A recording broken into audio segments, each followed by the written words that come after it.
Hi guys, देखिए आज मैं आप लोग को मेरा जो छोटा छोटा फ्लावर गार्डन है, छोटा छोटा ये पौधा जो लोग लगाए हैं उसका बारे में हम अच्छे से छोटा सा बात बताएगा।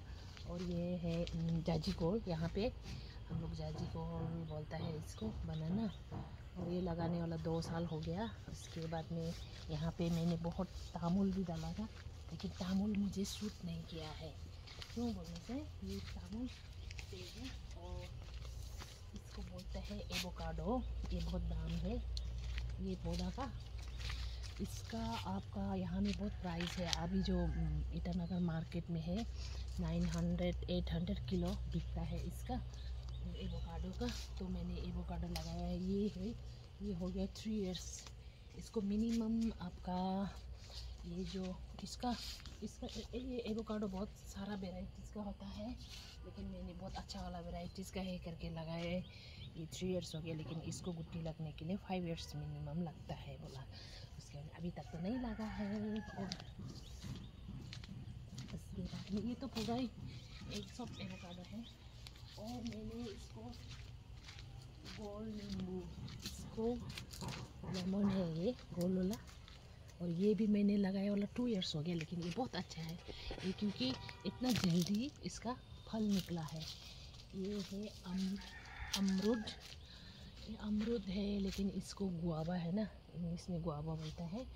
उसका बाद में आप आइए, आ जाइए, ये है गुडल, इंग्लिश में इसको बोलता है हैबिस्कस।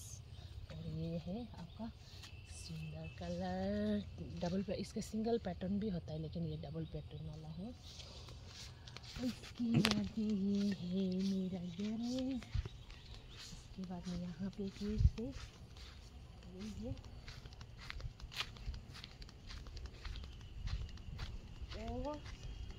और एक कलर का हैबिस्कस के दिखाऊंगी मैं। ये है पीच कलर, ये जो है बहुत सुंदर कलर है, इसका पीच कलर है।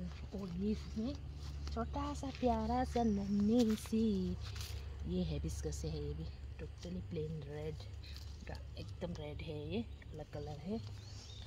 उसके बाद मैं दिखाऊंगी ये है मेरा लीची का पेड़, ये लीचू है। बाकी गुआवा तो बहुत है, बहुत सारा है।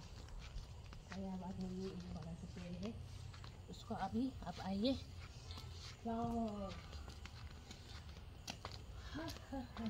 इसका नाम है, आप यहाँ से दिखाइए, ये है, ये जो है वाइट और लाइट बेबी पिंक कॉम्बिनेशन में है। और उसके बाद में ये है इसका, ये एक कलर है, आप दिखाइए थोड़ा सामने करके जूम करके। ये है एक कलर, ये है एक कलर, ये जो रेड है, और ये थोड़ा सा आपको वीडियो में तो अलग सा कलर, ये एक ही सेम कलर दिखाई देगा, लेकिन यहाँ पे देखने से ये थोड़ा सा डिफरेंस कलर है।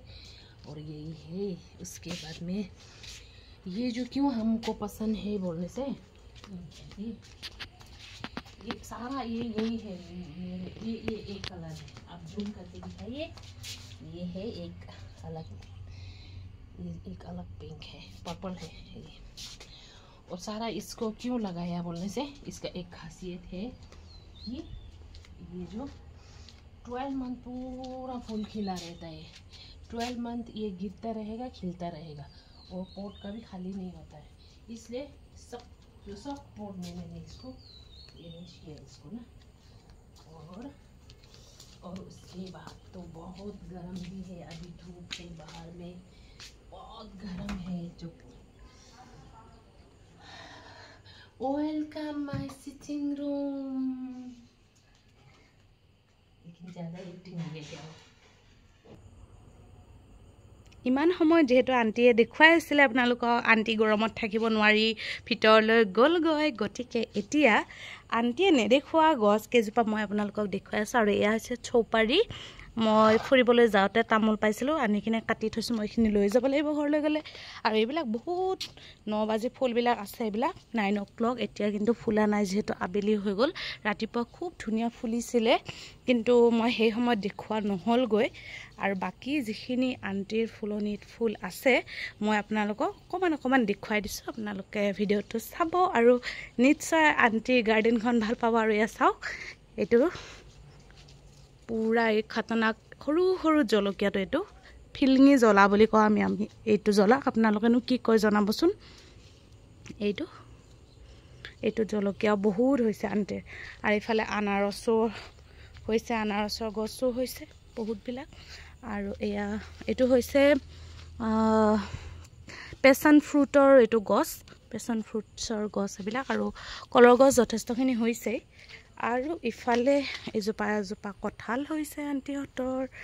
আৰু ইফালে আছে এডাল ড্ৰেগন ফ্ৰুটছৰ গছ, এইডাল ড্ৰেগন ফ্ৰুটছ। আৰু ওপৰতো ড্ৰেগন ফ্ৰুটছৰ গছ আছে বহুতখিনি। আৰু আণ্টিহঁতে খাইছেও এতিয়ালৈকে।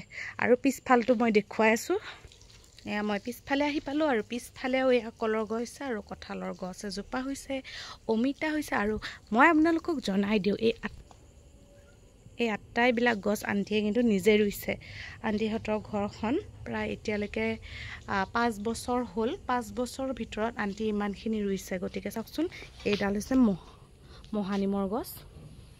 মহানিমৰ গছ হৈছে। আৰু ইফালেও আণ্টিয়ে খেতি চেতি কৰি ৰাখিছে ঘৰৰ শাক পাচলি ৰুবলৈ। ইয়াৰ অপৰাজিতা এজোপাও হৈছে, আৰু এজোপা অপৰাজিতা। আৰু ইয়াত জলকীয়া লাগিয়ে আছে। আৰু ইয়াতে আণ্টিয়ে কিছুমান, মই নামটো নাজানো, নামটো জানিলে জনাবচোন আপোনালোকে। আৰু মচন্দৰী পাতো হৈছে, পেটৰ কাৰণে ভাল। আৰু আদাৰ পাতো ৰুই থৈছে, চাওক আদাও ৰুইছে। আৰু মচন্দৰী। আৰু এইফালে আমি কালি মাংস বনাই খাইছিলোঁ। এইটো হৈছে আণ্টিৰ সেই চৌকাটো, খুব ধুনীয়া চৌকা একদম। এনেকৈ বনাব পাৰি। মই খানা বনোৱা ভিডিঅ'টো দিয়ে থৈছোঁ, চাব। আৰু এইফালে এজোপা আম আছে, কি ধুনীয়া সোৱাদৰ আম। আমি আহি খাব পালোঁ, কিন্তু এটা আম মই দেখুওৱা নহ'লে, যিহেতু মই ৰাতিপুৱা অলপ দেৰিকৈ উঠিলোঁ। ইয়াৰ পৰা এটা আম লাগিয়ে আছিলে। আৰু কি সুন্দৰ মিঠা আম এইজোপা। আৰু এইফালেৰে গৈ মই যিখিনি আণ্টিয়ে আপোনালোকক ভিডিঅ'ত দেখুৱাই দিবলৈ নোৱাৰিলে, তেখেতে যিহেতু কাম কৰি আছে আৰু আজি আমি যামেই, গতিকে তেওঁ আমাৰ কাৰণে কিবা কিবি খানা বনাই আছে। আৰু এইফালে এইখিনিতে আমাৰ আংকল আছে। মই আংকলক লগেই নাপালোঁ। ইয়াতে আংকল আছে, ধুনীয়াকৈ আণ্টিয়ে আংকলৰ সমাধিটো বনাই থৈছে। চাওকচোন, ইয়াতে আমাৰ আংকল শুই আছে। আংকললৈ বহুত মৰম। আৰু ইয়াতে আংকলৰ কাষত ধুনীয়াকৈ আণ্টিয়ে গুটি মালতী ফুল ৰুই থৈছে। চাওকচোন, এই দুজোপা ডাঙৰ হ'লে বহুত ভাল লাগিব। গুটি মালতী ফুল ৰুই থৈছে। ধুনীয়াকৈ ফুলি আছে, গুটি মালতী ফুল ফুলিয়ে আছে, বৰ ধুনীয়া গোন্ধ। এতিয়া মই আণ্টিয়ে যিখিনি দেখুৱাই দিয়া নহ'ল, এইখিনি ফটাফট আপোনালোকক দেখুৱাই আছোঁ দেই। আৰু হৈছে এজোপা নুনী গছ, মালবেৰী। বহুত নুনী লাগিছিলে এইবাৰ। মোক আণ্টিৰ ছোৱালী তাচিয়ে মোক ফটো পঠাই দিছিলে মালবেৰীৰ। বহুত ধুনীয়া ভৰ্তি হৈ লাগিছিলে। আৰু মধুৰিআম, যথেষ্ট মধুৰিআম হৈছে। আৰু সেইটো চাইডে মই দেখুৱাই দি আছোঁ। এইফালেৰে গৈ মই লিচুজোপাৰ কাষেৰে গৈ এজোপা গোলপীয়া গোলাপ। এইফালে বেঙেনা হৈ আছে, যথেষ্টখিনি বেঙেনা হৈছে। খোৱা মানুহে নাই এতিয়া। আণ্টিয়ে গোটেই ফ্ৰেণ্ডছবিলাকক ভগাই দিয়ে। আৰু ইয়াতে কিবা কিবি লাও চাও হৈ আছে। আৰু চাওক কিমান দীঘল জলকীয়া হৈ আছে। আৰু এইফালে মই এতিয়া নাযাওঁ, যিহেতু বহুত দুপৰীয়া হৈ আছে। সেইফালে ড্ৰেগন ফ্ৰুটৰ এইজোপা মই জুম কৰি দেখুৱাইছোঁ, এজোপা ডাঙৰ গছ আছে। আৰু ইয়াতে আদা চাদা ৰুই থৈছে। এইখিনি অলপ জংঘল হৈ আছে, যিহেতু এতিয়া বহুত ৰ'দ দি আছে। গতিকে এইখিনি সময়ত আৰু মই জংঘলৰ মাজত নাযাওঁ। আৰু ইমানকে দেখুৱাই মই মোৰ ভিডিঅ'তে সামৰণি মাৰিছোঁ। আশা কৰিছোঁ আণ্টিৰ এই গাৰ্ডেনখন চাই আপোনালোকে খুবেই ভাল পাব। আৰু আটাইতকৈ ভাল লগা অংশটোৱে হৈছে এই সন্মুখখিনি।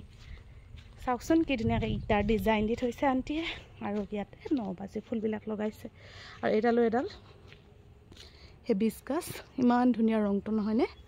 বহুত ধুনীয়া যিহেতু বহুত ৰ'দ দি আছে এতিয়া অলপ পাছত ধুনীয়া হ'ব আৰু আবেলি হোৱাৰ লগে লগে এইখিনি আটাইতকৈ ভাল লগা চাওকচোন ৰ'দৰ কাৰণে মানে